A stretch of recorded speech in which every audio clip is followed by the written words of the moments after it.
चलो तो good morning बच्चों। आज हम करने वाले हैं हमारा playing with numbers chapter number 3 है। ये हमारा चैप्टर नंबर 3 और एक्सरसाइज 3.4 कंटिन्यू कर रहे हैं। कल हमने क्वेश्चन 1 to 4 किया था और आज हम क्वेश्चन नंबर 5 से शुरू करने वाले हैं। तो क्वेश्चन नंबर 5 शुरू करते हैं। क्वेश्चन नंबर 5 में क्या कह रहा है? को प्राइम नंबर्स। देखो को प्राइम नंबर्स जो है ना, बहुत ही इंपॉर्टेंट वर्ड है। ये आगे जाके आपको 9th में 10th में बहुत काम आने वाला है। तो इस नाम को कभी भूलना नहीं। को प्राइम नंबर्स का मतलब क्या होता है? ऐसे दो नंबर्स जिनके बीच में सिर्फ दो ही कॉमन फैक्टर हो, जिनके बीच में सिर्फ दो ही कॉमन फैक्टर हो। जैसे 1 और उन दोनों नंबर्स का जिनके बीच में कॉमन फैक्टर्स जो हो वो क्या हो? सिर्फ 1 हो। कॉमन फैक्टर एक हो। कौन सा कॉमन फैक्टर हो? That is 1। एक ही कॉमन फैक्टर हो और वो क्या हो? 1। एक ही कॉमन फैक्टर हो, वो हो 1। ठीक है।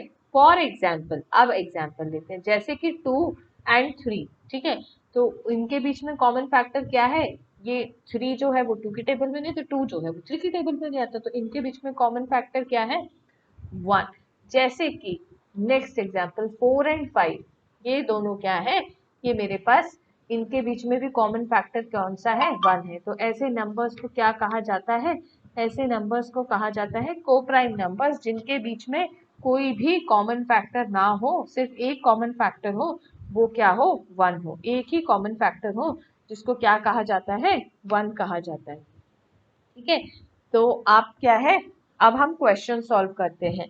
क्वेश्चन सॉल्व करते हैं तो क्वेश्चन क्या कह रहा है? Which of the following numbers are coprime numbers. अब मुझे को प्राइम नंबर्स बताना है। तो 18 का फैक्टर लिखते हैं। ठीक है। तो सबसे पहले को प्राइम नंबर्स के लिए मुझे क्या चेक करना है? फैक्टर्स चेक करने हैं। तो फैक्टर्स ऑफ 18। तो 18 के फैक्टर्स में लिख रही हूँ कौन कौन से होते हैं भाई। 1 की टेबल में आता है, 2 की टेबल में आता है, 3 की टेबल में भी आता है, 6 की टेबल में, फिर 9 की टेबल में और फिर 18 की टेबल में। अब लिख रही हूँ फैक्टर्स ऑफ 35। Factors of 35। 35 आता है 1 की टेबल में, 3 की टेबल में नहीं, 2 की टेबल में नहीं, फिर आएगा 5 की टेबल में और फिर आएगा 7 की टेबल में और फिर आएगा 35 की टेबल में। तो अब देखो 1 दोनों में है, उसके बाद 2 नहीं है, 3 नहीं है, 5 भी नहीं है, 7 6 नहीं है। तो इन दोनों में ये 18 कॉमन फैक्टर क्या है इनका? इनका कॉमन फैक्टर क्या है? Common factor of 18 and 35 is equal to 1। तो अगर 1 इनका कॉमन फैक्टर है तो ये कैसे नंबर्स हैं? ये को प्राइम नंबर्स है। तो ये कैसे नंबर्स हैं? को प्राइम नंबर्स है। ठीक है।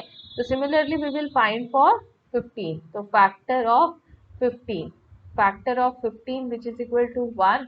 फिर कौन सा हो जाएगा? 3 5 एंड 15। ठीक है। तो मेरे पास आगे 1 3 5 15। ठीक है। अब नेक्स्ट जो है that is factor of 37। Factor of 37 कौन सा है? पहला तो फैक्टर 37 और सॉरी 1 और फिर अगला फैक्टर जो है वो 37। अब इन दोनों में देखो कॉमन फैक्टर क्या है? दोनों में एक ही कॉमन फैक्टर दिख रहा है मुझे and that is 1। Common factor of 15 and 37 is equal to 1।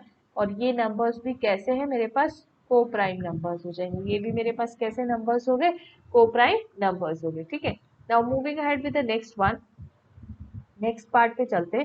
Next part जो है दैट इज 30 एंड 415। ठीक है। तो 30 और 415। सो फैक्टर ऑफ 30, फैक्टर ऑफ 30 निकालते हैं। तो 1 है, 3 है, फिर उसके बाद 5 हो जाएगा, फिर उसके बाद और कौन सा हो जाएगा? सॉरी 30 है ना, 2 भी तो होगा।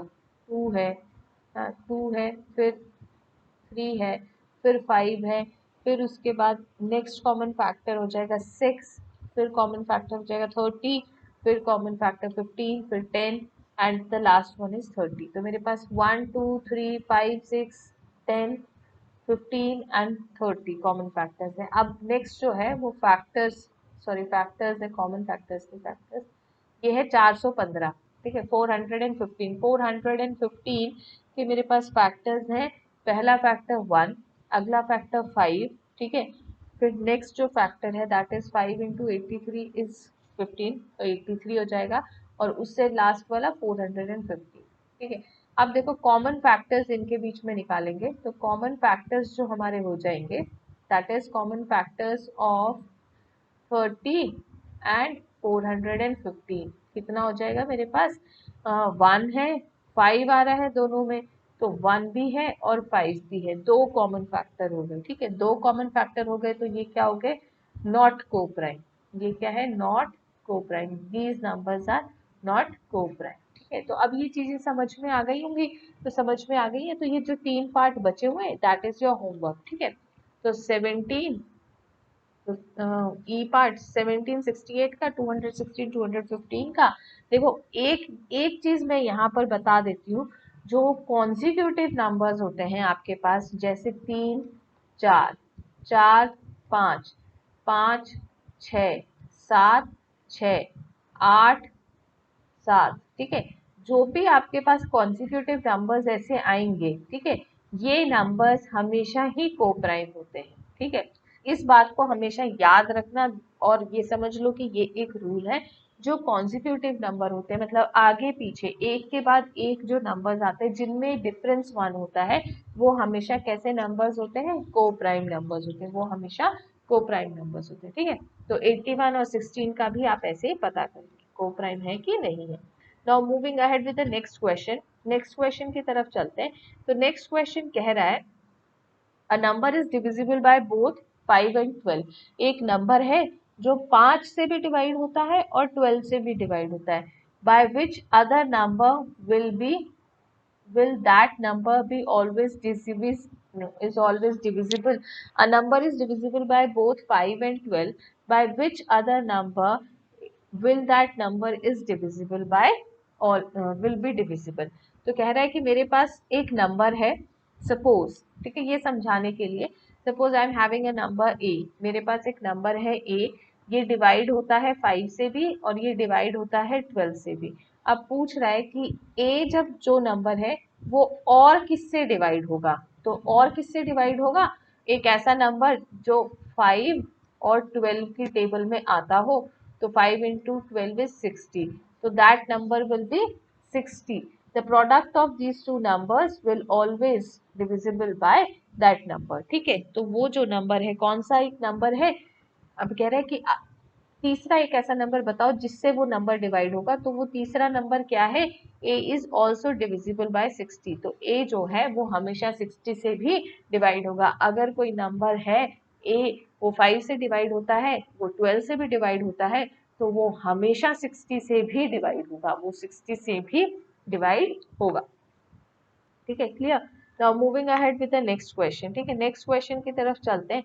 A number is divisible by 12, by what other number it will be divisible. ठीक है, तो पूछ रहा है कि एक नंबर है जो 12 से डिवाइड होता है, तो एक नंबर है जो 12 से डिवाइड होता है, तो वो और किस किस नंबर से डिवाइड हो सकता है। ठीक है, तो इसका फैक्टर पता कर लेते हैं, फैक्टर ऑफ 12। फैक्टर ऑफ 12 क्या क्या हो जाते हैं, वो उन नंबर से डिवाइड करेगा। तो फैक्टर ऑफ 12 क्या है, 1 है, 2 है, 3 है, 4 है, 6 है, ठीक है, और 12 है। तो अगर कोई नंबर 12 से डिवाइड होता है तो वो 6 से भी डिवाइड होगा, वो 4 से भी डिवाइड होगा, वो 3 से भी डिवाइड होगा, वो 2 से भी डिवाइड होगा, और वो 1 से भी डिवाइड होगा, क्योंकि 12 की टेबल में 12 जो है इन सब की टेबल में आता है, 12 जो है वो इन सब की टेबल में आता है। तो वो जो एक नंबर है वो 1 से भी डिवाइड होगा, 2 से भी डिवाइड होगा, 3 से भी डिवाइड होगा, 4 से भी डिवाइड होगा, और 6 से भी डिवाइड होगा। ठीक है, तो वो इन सभी नंबर से डिवाइड होगा। तो आज की क्लास में हम इतना ही करेंगे, नेक्स्ट क्लास में जब हम मिलेंगे तो हम न्यू एक्सरसाइज शुरू करेंगे। थैंक यू बच्चों, थैंक यू सो मच।